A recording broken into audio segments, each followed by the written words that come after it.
సచివాలయ ఐక్యత, వర్ధిల్లాలి గ్రామ వార్డు ఉద్యోగుల సచివాలయ ఐక్యత.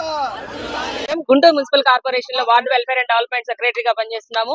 మేము రాష్ట్ర వైస్ ప్రెసిడెంట్ గా ఉన్నాము. వెల్ఫేర్ అండ్ సెక్రటరీస్ అందరికి కూడా జీవో నెంబర్ 5 ని సవరించాలి. ఎందుకనంటే మాకు ట్రాన్స్ఫర్స్ విషయంలో మున్సిపాలిటీలో ఉండే వాళ్ళందరినీ కూడా మండల పరిధిగా తీసుకొని ట్రాన్స్ఫర్స్ చేస్తామన్నారు. కానీ మాకు వార్డు టు వార్డు ట్రాన్స్ఫర్స్ విషయమే మేము కోరుకుంటున్నాము. ట్రాన్స్ఫర్స్ అనేది పారదర్శకంగా జరగాలి. ముఖ్యంగా మాకు రేషనలైజేషన్ అనేది ముందుగా చేసి తర్వాత ట్రాన్స్ఫర్స్ చేయాలి. రేషనలైజేషన్ లో మిగిలిపోయే ఉద్యోగులు కొంతమంది ఉన్నారు. వారిని ఏం చేయబోతున్నారు, వారిని ఎక్కడ సర్దుబాటు చేయబోతున్నారు అనే దాని మీద కూడా మాకు క్లారిటీ ఇవ్వాలి. వార్డు టు వార్డు అనేది మేము ట్రాన్స్ఫర్స్ ముఖ్యంగా కోరుకుంటున్నాము. మున్సిపాలిటీలో ఉండే ఉద్యోగులందరినీ కూడా వార్డు టు వార్డు ట్రాన్స్ఫర్స్ విషయంగా చేయాలి.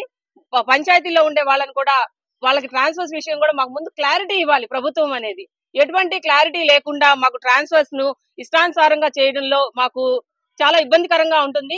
ట్రాన్స్ఫర్స్ మేము ఎటువంటి వ్యతిరేకము కాదు. ప్రభుత్వం ఇచ్చినటువంటి ట్రాన్స్ఫర్ ని మేము సమర్థిస్తున్నాము.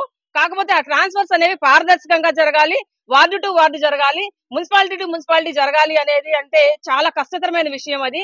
కాబట్టి దాని విషయంలో ప్రభుత్వం పునరాలోచన చేసి మాకు కొంచెం స్పష్టత ఇచ్చిన తర్వాతనే ఈ ట్రాన్స్ఫర్స్ ని పారదర్శకంగా చేయాలని మేము సచివాలయ ఉద్యోగులు అందరి తరఫున కూడా పేరు పేరున ప్రతి ఒక్కరి తరఫున మేము ప్రభుత్వాన్ని కోరుకుంటున్నాము. ఈ రోజు రాష్ట్ర వ్యాప్తంగా కూడా అన్ని ఉద్యోగ సంఘాలు అదే విధంగా సచివాలయ ఎంప్లాయీస్ ప్రతి ఒక్కళ్ళు కూడా ఈ రోజు రాష్ట్ర వ్యాప్తంగా అన్ని కలెక్టరేట్లలో కూడా వినతి పత్రాలు అందజేస్తా ఉన్నాము. వెంటనే జీవో నెంబర్ 5 సవరించాలని చెప్పేసి మేము కోరుతా ఉన్నాం. ఎందుకు అంటే జీవో నెంబర్ 5 ద్వారా ఈ రోజు మున్సిపాలిటీ టు మున్సిపాలిటీ ట్రాన్స్ఫర్ చేస్తాము, సొంత మండలాల్లో మీకు ఉద్యోగ అవకాశాలు కల్పించు అని చెప్పేసి ప్రభుత్వం చెప్పడం జరిగింది. దీన్ని సచివాలయ ఉద్యోగులందరి తరపున కూడా తీవ్రంగా వ్యతిరేకిస్తా ఉన్నాము. ప్రధానమైనటువంటి కారణం ఈ రోజు మేము చేస్తుంది 30,000 రూపాయలకి క్లాస్ 4 ఎంప్లాయీస్ కి మీరు ఏ విధంగా మున్సిపాలిటీ టు మున్సిపాలిటీ ఇస్తారని చెప్పేసి మేము అడుగుతా ఉన్నాం. జీపీని క్రైటీరియాగా తీసుకోవాలి, వార్డుల్ని క్రైటీరియాగా తీసుకొని మాత్రమే ప్రమోషన్ ఈ రోజు బదిలీలు ఇవ్వాలని చెప్పేసి మేము కోరుతా ఉన్నాం. అదే విధంగా మేము 5 సంవత్సరాల సర్వీస్ ని పూర్తి చేసుకుని ఉన్నాం కాబట్టి ప్రమోషన్స్ ఇచ్చిన తర్వాతనే బదిలీలు చేపట్టాలని చెప్పేసి కూడా ఈ రోజు సచివాలయ ఉద్యోగుల సంఘంగా మేము కోరుతా ఉన్నాం.